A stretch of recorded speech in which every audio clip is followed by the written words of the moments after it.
Tonight, we're going to a dangerous area of an Amazon account so we can understand the relationship between humans and PPC campaigns. Crikey! Take a look at this. We're face to face with a hard-hitting predator. And oh boy, this keyword means business. Its toxic venom can lead to hundreds of clicks without conversion. One bite, and it can leave you paralyzed with high ACAS for weeks. Now, these predators won't be mucking with us. We've got the biggest predator on our side, the ad badger. Oi, easy boy. And we're here to help you tame these beasts in the jungles of Amazon PPC. What's going on, Badger Nation? It's Mike and Steven, and you're listening to the PPC Den podcast, the world's first Amazon advertising podcast, and your source for all the tips, tricks, and optimization strategies you need to grow your Amazon ads. And you can join thousands of listeners and get bonus content at adbadger.com/podcasts. What's going on, everybody? It is Mike here from Ad Badger, and Steven, we are in the middle of the dog days of summer. Yes, we are. And do you even know what that phrase means? No, but we were talking about this right before we started recording, and I looked it up. I guess so. It says the dog days in Finland. I don't know why it gave me Finland, but it's July 22nd to August 22nd. So yes, indeed. Whoa, we are in it. It is the hot, sultry days of summer. It's definitely an exciting time for so many reasons. We are just slowly letting the world know. I'm personally excited and going to be really proud of our version 2 of our software, Stephen. Very exciting. Lots of meetings we've been having, lots of plans, lots of whiteboarding. That's going to be pretty epic. We are finally going to be supporting Vendor Central in addition to Seller Central, be having international marketplaces, be supporting sponsored brands in addition to sponsored products, and a completely new bid optimizer tool, which I am personally most excited about. Super stoked about it. And we will have more details on that as the time goes. I think I really view it as the tool that the Badgers always deserved. Agreed. It's going to be like our true version 1. It's like the thing that we always wanted. Yeah. But we'll have more details on that in the coming weeks. That's September 1st. Go to adbadger.com/launch. If you're curious to check that out, got some perks, got some bonuses, maybe a little discount for you. adbadger.com/launch. Steven, today we are talking about something that we never knew was going to happen. It is as if we were traveling in the Sahara Desert, sweltering heat, sweating. In the dog days. Totally lost. In the dog days in Sahara, and we were praying for something. And today, we are excited to announce that prayer is answered. Before we reveal what that is, the biggest issue with automatic campaigns has always been, every time we explain it, we're like, oh, auto campaigns. You launch your auto, you see what isn't converting, and you add it as a negative. Really straightforward. The most obvious question after that was, well, what do I do with my negative, like the ASINs that I'm appearing for that are unprofitable, irrelevant, that I want to get rid of, that aren't converting? What do I do with those? Can I add those as a negative keyword? Like, will it block it in an auto? And we just talked about this. We're at episode 90 right now. We're 91. 90. You've got 90 in the podcast notes and 91 in the podcast notes. Oh, this is 90. My bad. 90. So we just talked about this 7 episodes ago, episode 83. We talked about why can you not negative ASIN in an auto campaign? This was the biggest complaint. We dedicated 2 podcast episodes, 82 and 83, just to this very topic. That there's no way to block unprofitable, irrelevant, can't block things you don't want to appear for on product pages in Amazon auto campaigns. This was a massive issue, causing lots of pain and agony, and not just existential, but real pain and agony, because you have to spend money on things you actually didn't want to appear for. So this was like a real huge issue. Whew, I hated it. And those prayers were answered. That's right. Yeah. I told you people from Amazon listen to this podcast. I think they listened to episodes 82 and 83. Also, yeah, so I think you did a lot of build-up, but I don't think you officially said it. But I didn't say it yet. as of this last week, Amazon has released negative product targeting for auto campaigns and auto ad groups. And the crowd goes wild. So that is definitely some earth-shattering news, bringing joy to advertisers all around. So you can right now jump into your Seller Central account, check out those auto campaigns that you got going. You can see at the campaign level and at the ad group level, there are now 2 tabs in the negative targeting section, and you can navigate back and forth between negative keywords and negative product targeting. They are rolling out this feature slowly, so not all accounts have access to this yet, but you will start, you might already see this access in your account, or if you don't, it will be coming very shortly. They are rolling it full throttle. They like to just roll things out in batches just in case if anything breaks, they can patch it up quickly. But yes, like Mike was saying, in episode 82 and 83, we were talking about a strategy we heard from an Amazon rep about a kind of roundabout way with this, how can you block certain ASINs from appearing in auto campaigns, and we tested it out. It didn't work. It's kind of unfortunate, but now I guess those 2 episodes are completely obsolete, as well as other episodes where we talked about basically pausing the complements and substitute targeting in auto campaigns and instead running category targeting. So, we lost a lot of good content, I guess, as a result of this, but ultimately we are stoked because this is definitely a much better outcome, not having to go through any of those workarounds anymore, but just being able to optimize your auto campaigns like you would anything else. Steven, they're not for nothing. In 1,000 years, when archaeologists are studying the early days of Amazon advertising, they'll go back and they'll listen to those episodes where chronologing all of the early days of Amazon advertising. To me, good PPC marketing is all about fundamentals. Like it's not so much the thing that you're doing, but more so the why that you're doing. So we have always sort of instructed, our customers and our listeners to, even though it wasn't doing anything, continue to keep track of those negative ASINs that you want to eventually add, because we always knew in the back of our mind, like there's no way that Amazon advertising could be taken seriously without this eventually getting patched, this huge gigantic hole that you can't negative ASIN in auto campaigns. We just had to believe that it would get patched, and that day has come. So this is huge. Negative keywords are one of the easiest, lowest hanging pieces of fruit to improve your campaign. If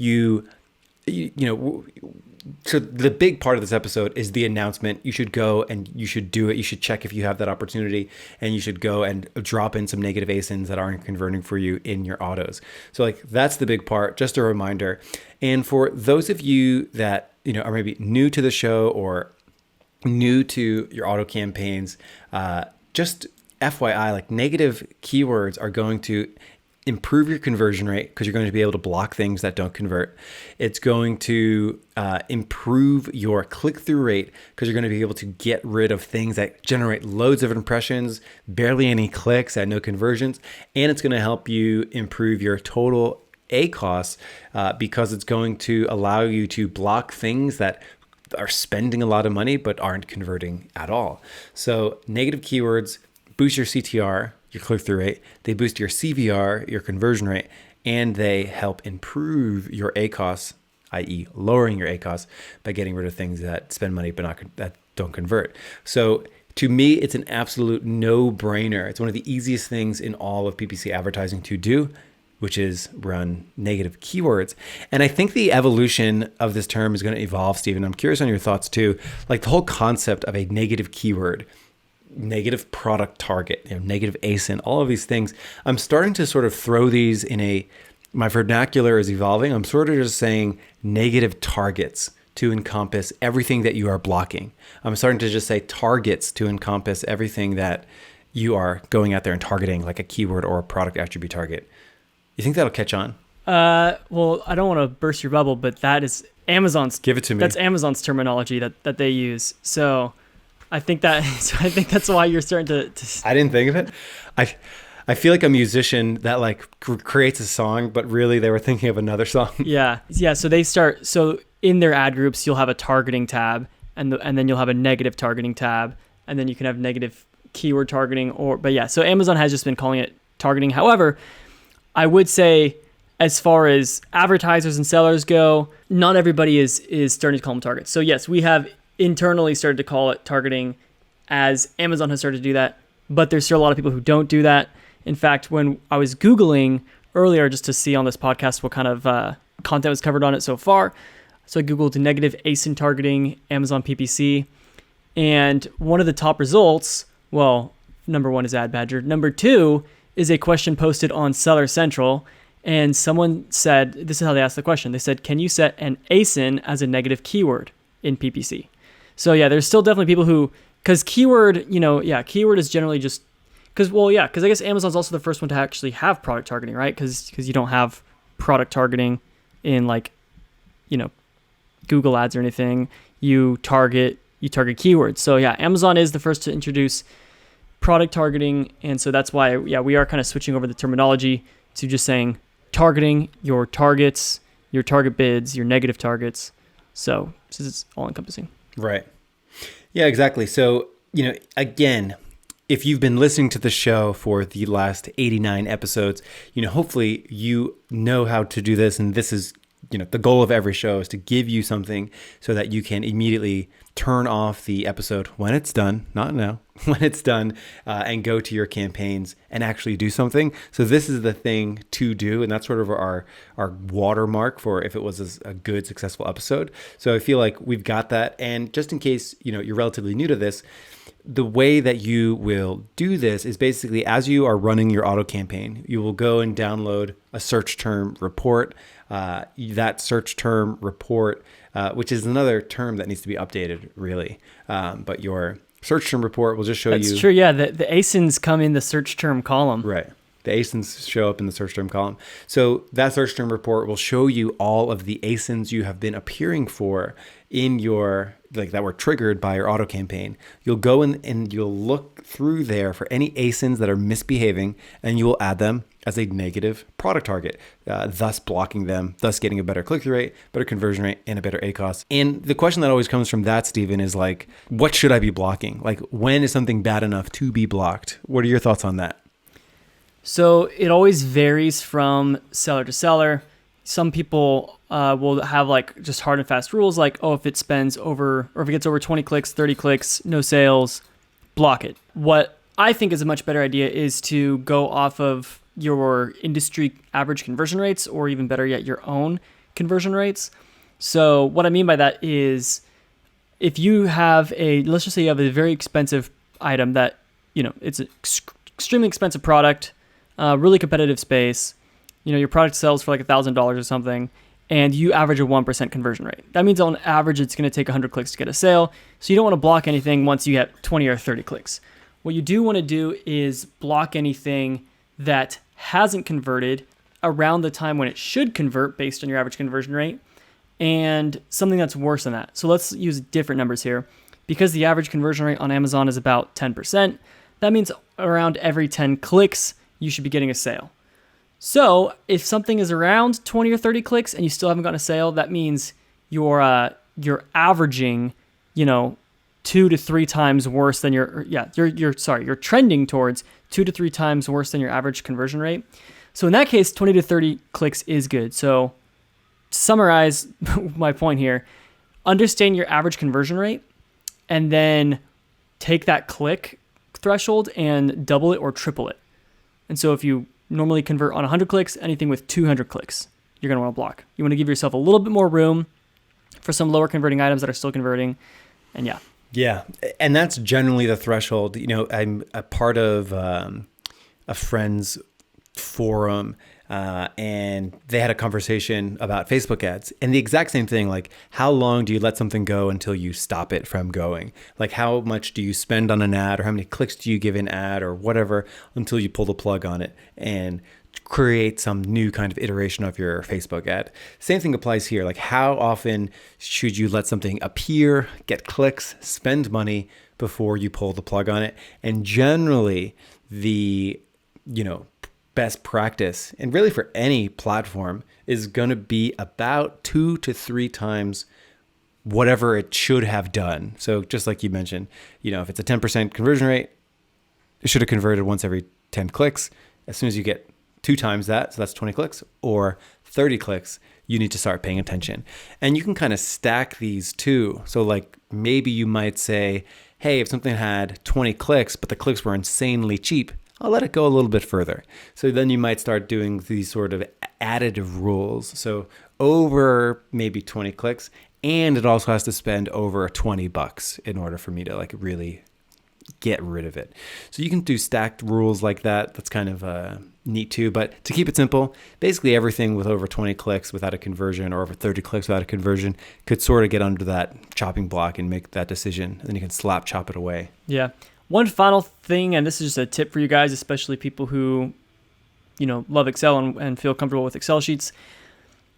One unfortunate thing about seeing ASINs in your search term reports is that you don't know what that ASIN is, because a lot of times, with your search terms, if you're getting actual search terms for your keyword targets, you will see that there is, as you're looking through it, you can sometimes identify search terms that are irrelevant and maybe see some trends that are going on. Mm-hmm. So you can actually see those because you can read them, but ASINs you can't just read and understand what the ASIN is. So here's just a couple quick tips. You may already know this, but just to help you out in case you don't, rather than having to copy that ASIN, go to Amazon, search for the ASIN, try to find the ASIN on the page, and if any other ads are targeting that ASIN, they're going to be on the search page too, and that'll kind of be confusing. What you can do is just type in this URL into your web browser. It's amazon.com/DP, as in dinosaur, pterodactyl. Pterodactyl begins with a P, Pokemon. Right? That's going to be super confusing though. Yeah, dinosaur Pokemon, DP. So amazon.com. Be an international audience, Steven. Pterodactyl. Silent P. All right. There's a children's book that's like the worst spelling book, and it's just all of those words. I don't know. Dinosaur came to mind, and then there was a P, and it was like pterodactyl. So anyways, yeah, it's amazon.com/DP/ and then there you would just paste the ASIN, and that takes you directly to the product page. I guess you think DP of that, like direct product. I don't know. Anyways, I don't know what it actually detail page. Oh, details page. Oh yeah. Product. I think it's product detail page. Yeah. So it'll take you straight there. So you can type that in, find those ASINs faster. What I like to do in these contexts is I'll actually add another column, and I will type in amazon.com/DP/ and leave it at that. And then I will use the concatenate function, and just Google that if you don't know how it is or what it works. And I'll concatenate that URL header with the actual ASIN in the customer search term column. And then I'll have a full column with all the URLs, and I can just literally click on any of those. So if there's any ASIN, I'm looking through my search term report, I see any ASIN that has a lot of clicks, isn't doing well, not converting well, or high ACOS, I can just click on those URL links super quickly, jump to those pages, see if I still want to be targeting that ASIN or if I want to add it as a negative. So hopefully that's helpful for you guys. I use it all the time. That's awesome. It's a really nice feature to put into AdBadger version 2.0, where you can like view all your search terms and then just click on the ASIN to see what it is. Maybe you can even have it in there without even needing to click on it. That could be pretty neat. But yes, absolutely positively use negative ASINs in your auto. I mean, to me, part of the reason why I like negatives so much is because it's like a guaranteed boost. Like there's no mistakes that you can make unless you're adding things that are actually performing well. So, I mean, getting rid of anything with over 30 clicks without a conversion, you're going to make your account one bit better. And I think that's it, Steven. Anything else to add here? It's kind of straightforward. Yeah, I mean, we've talked a lot about negative keywords. So if you want to hear more about just like negative targeting strategies, which I guess now we just got to call it negative targeting instead of negative keywords, go check out our previous episodes. We've talked a lot about them in the past, including the everything you need to know about negative keywords episode, which will have to be rebranded to everything you need to know about negative targeting. But there we have it. That's it. Well, have a good one, everybody, and we will see you right here next week for episode 91. Adios.